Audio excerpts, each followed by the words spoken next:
Todo esto es lo que está sucediendo ahí fuera. Todo esto de cara al sábado, cuando se reúne el Partido Socialista, reunión federal y Televisión Española les adelanta hoy las dos medidas que el gobierno pretende tomar, primero en partido y después en gobierno.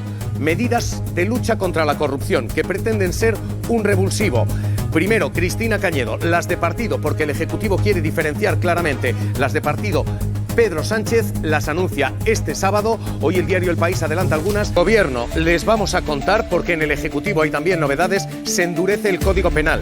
Mayores penas para quienes tengan delitos de corrupción, cohecho, tráfico de influencias, y se pretende poner el foco en los corruptores. Les vamos a dar los detalles. Incompatibilidades. Las empresas condenadas no van a poder volver a concurrir a concursos públicos, al menos durante 2 años. Todo esto desde ya. Adelantamos aquí. Empezamos. Vengo contigo enseguida. Luis, que te dejaba allí pendiente. Luis, de nuevo, ahora mismo el foco cambia a empresas presuntamente corruptoras. ¿Podríamos haber evitado esto? ¿O esta que se está comentando aquí, multiplicidad de filiales, al final hace que esta medida sea, en fin, menos práctica de lo que parece? No, yo creo que es difícil, es muy difícil, efectivamente, que esta gente sabe muy bien cómo hacer trampas, efectivamente, a través de empresas pantalla, de uniones temporales de empresa, pongo a este por aquí, pongo a este por allá, es muy complicado. Pero también recordemos que en España tenemos un sistema económico de familias, en buena parte de empresas familiares, que proceden incluso de los 40 años del franquismo, que se acostumbraron a hacer la obra pública del Estado en un sistema completamente corrupto en manos del régimen franquista, y que en buena parte, basta con ver los apellidos de esas familias, en buena parte sobrevive todavía hoy. Es evidente que España tiene todavía una tarea que hacer con esos grandes conglomerados empresariales que hacen la obra pública, particularmente la obra pública, aunque ya digo que hay otros sectores también sospechosos, que deben ser controlados. Dicho eso, no es suficiente, por supuesto. El Partido Socialista y el resto de los partidos deben hacer también su trabajo propio. No se trata de echar solamente la culpa a los corruptores, sino también a los corrompidos. Pero por supuesto que es parte del trabajo ponerle coto a esas prácticas corruptas. Ya el Partido Socialista está en el debe. Son medidas que se acordaron hace tiempo, cuando acordamos el plan de regeneración democrática de inicios del año 2024. Ya en ese momento el Partido Socialista se comprometió a sacar adelante un plan integral contra la corrupción, que ahora debe concretarse en esa oficina especial de lucha contra la corrupción, que también además es un mandato del plan del Grupo Greco de la Unión Europea, y España está obligado a cumplirlo. Y todo con esa finalidad. Es fundamental que la legislación, y no solamente la legislación, las políticas públicas y la acción del Estado también se vuelque en prevenir la acción de los corruptores. Empresas, directivos de empresas, lo que les estábamos adelantando, y esto es lo que se está diciendo. Ojito a los corruptores. Dinero de estas empresas a cambio de contratos públicos a personas vinculadas a la administración. Hay que endurecer ese régimen, que efectivamente ya existe, pero hay que endurecerlo, y sobre todo una consigna pues muy sencilla. Se lo servíamos aquí, se lo adelantábamos aquí, se está sustanciando hasta ahora en el Congreso. Lo que se dice es endurecer Código Penal e incompatibilidades contra la corrupción, contra los corruptores. Se pide valentía, audacia, medidas valientes al Partido Socialista. Acaban de escuchar la respuesta en directo del Partido Socialista diciendo: audacia aquí va a haberla toda, no nos va a dar nadie elecciones. A ver, yo creo que no solo en la reunión de hoy, o sea, la perspectiva que tiene Pedro Sánchez, que es una voluntad clara de agotar la legislatura, tiene que llenarla de contenido. Obviamente no se puede estar 2 años a la defensiva y por lo tanto llenarla de contenido y adoptar decisiones que justifiquen esa continuidad de la legislatura solo puede ir por la vía de adoptar medidas en todos los ámbitos que han quedado claros que hay lagunas. Dentro de esa situación, obviamente Sumar tiene que apretar, está en su papel. Es lógico que plantee que algunas medidas efectivamente estaban ya también en el pacto de legislatura y que no se han cumplido. Yo creo que habrán mostrado su malestar por algunas otras que han ocurrido en las últimas fechas, como por ejemplo el final de la subvención al transporte público, pero bueno, yo creo que no es una sorpresa. Bueno, eso lo comentábamos al principio, obviamente no. Quiero decir que tú cuando planteas, salvo que el PSOE dijese, no, ni de broma vamos a ir por aquí, pero están planteando una serie de medidas para negociarlas e implementarlas. La respuesta de Óscar López aquí en el programa, lógicamente va en la dirección de Hablemos. Yo creo pero es llamativo, Cero dudas de que si Núñez Feijóo necesita a Junts, hará lo posible por pactar con ellos. Cero dudas. Porque si hay una... Pero Junts y Vox en la misma coctelera. Digo, ahora mismo Santiago Abascal es el pegamento de la izquierda. Obviamente, bueno, a ver, Junts no es la izquierda, pero obviamente sí que del gobierno de izquierda, parte del pegamento del actual gobierno de coalición. Eso es así. Pero... vamos, el discurso del PP y el de Vox en muchísimos temas relevantes no es distinguible. En migración, y luego si tú coges el discurso de Ayuso o del nuevo secretario general y el de Vox, es indistinguible en muchísimas cuestiones. Dejadme serviros un detalle más. Dos grandes derivadas políticas de esa imagen de Santos Cerdán entrando en la cárcel. La primera es la reunión que ustedes están manteniendo. A esta hora comparece su socio de gobierno, está compareciendo Ernesto Urtasun de Sumar, acompañado por esa comisión negociadora, quiero decir. Lo están viendo ustedes en pantalla con Enrique Santiago. ¿Le escuchamos un segundo? Que, como hemos dicho muchas veces, permita que a la gente esta legislatura le valga la pena. Esta legislatura le tiene que valer la pena a la gente. Y hoy, por lo tanto, le hemos presentado una hoja de ruta al Partido Socialista que les daremos a conocer al terminar esta comparecencia, que nos tiene que permitir, efectivamente, llegar al 2027. Pero para eso el Partido Socialista tiene que moverse. El mayor riesgo que tenemos en estos momentos de que la legislatura embarranque se llama inmovilismo o se llama maquillaje por parte del Partido Socialista. Ese es el mayor riesgo que tenemos en estos momentos para que la legislatura embarranque. Si queremos evitarlo, es la hora de la audacia, es la hora de tomar medidas valientes contra la corrupción y en defensa de los derechos sociales de nuestros ciudadanos. Nosotros le hemos ofrecido esta hoja de ruta al Partido Socialista y ahora la pelota está en su tejado. La pelota está en el tejado del Partido Socialista. Óscar López, para que de una vez por todas lo está escuchando en directo. Le pido casi reacción en caliente. Dice Sumar, no maquillaje, no inmovilismo. Les pedimos, les exigimos audacia y medidas valientes. ¿Las va a ver? ¿Cómo van a responder ustedes a esa hoja de ruta que les plantea? La primera persona tiene que...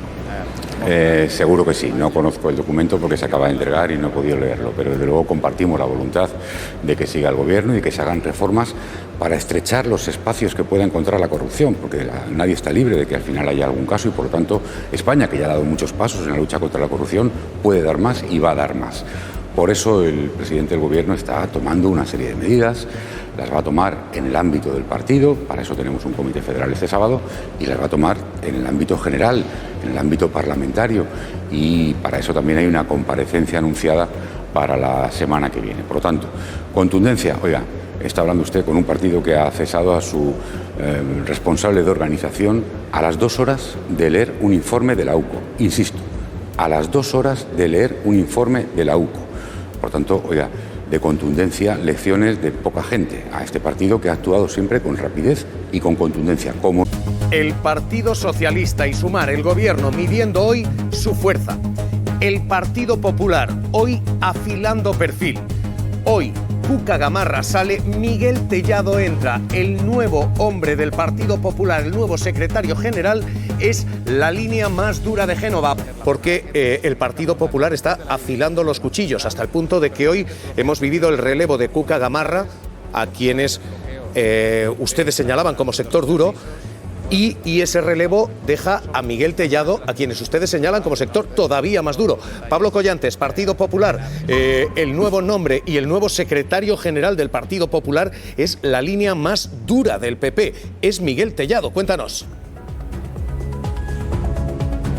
Lo confirmaba el líder del partido en una entrevista a UPA, Miguel Tellado, como secretario general del partido en sustitución de Cuca Gamarra. Es su hombre de confianza, de su círculo más estrecho. Han trabajado juntos durante años. Tellado también fue número 2 del Partido Popular en Galicia y ahora repite en el cargo. Por su parte, Esther Muñoz se convertirá en la nueva portavoz en el Congreso. 2 cambios importantes, dice Feijóo, y Tellado, al que por cierto veíamos entrando aquí a la sede en Génova 13 hace tan solo unos minutos, anuncia que el sanchismo tiene los días contados, movimientos que se producen precisamente a 2 días de que se celebre el Congreso Nacional del partido, en el que Feijóo espera, Javier, salir fortalecido.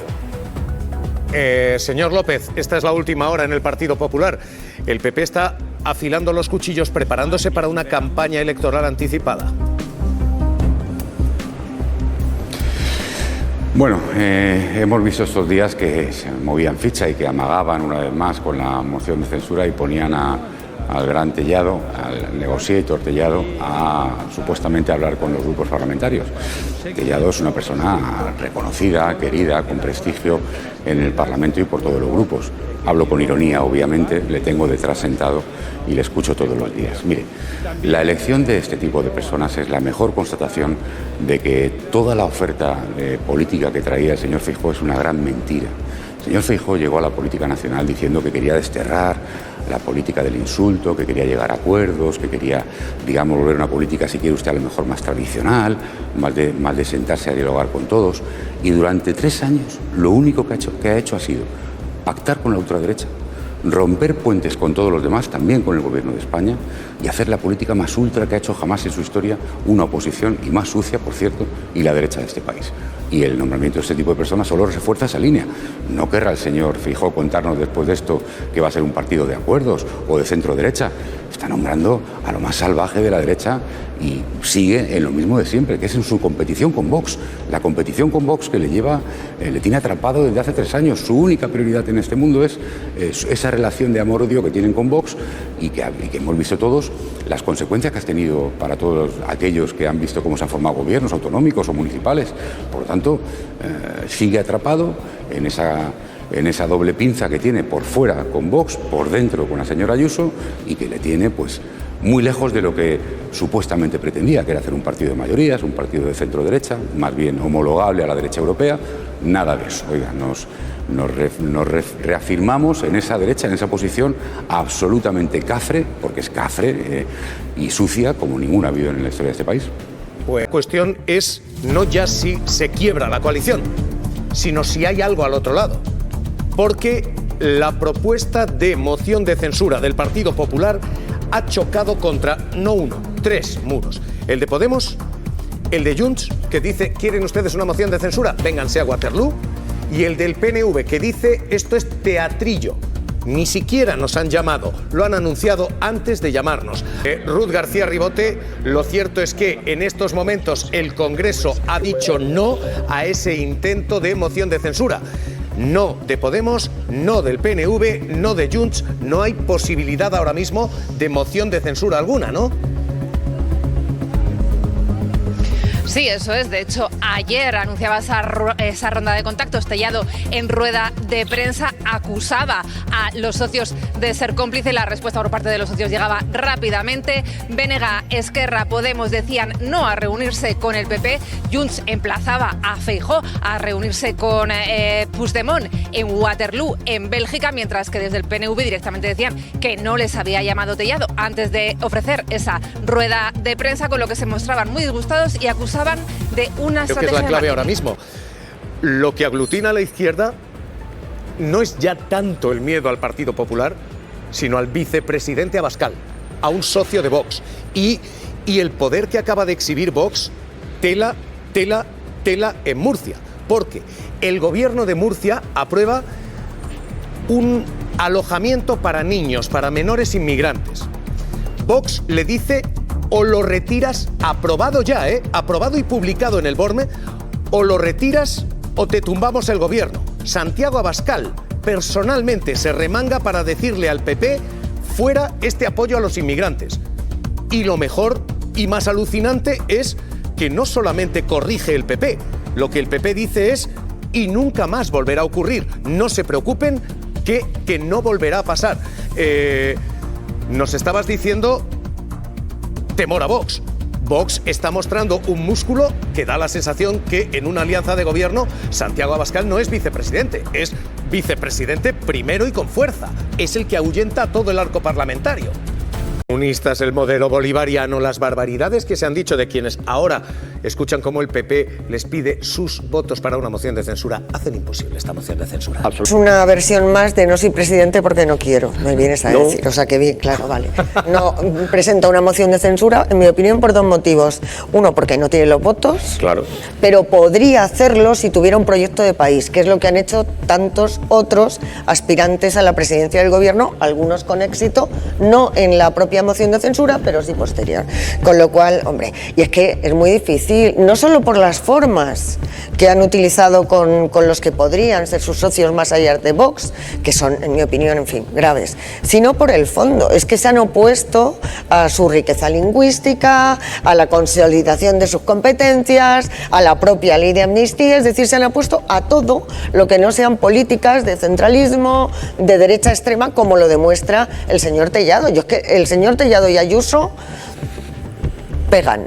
O sea, yo lo veo que puede ser la pareja del año. Tiene unos métodos, unas formas y una capacidad de cabrear a todo el mundo que, hombre, y desde luego no va a ser el Partido Popular quien incomode a los socios de investidura. Bueno, serán ante si no sus son votantes, las políticas. ante sus votantes. Y oye, yo ya quiero recordar que este gobierno está ahí no tras la moción de censura, sino tras las urnas.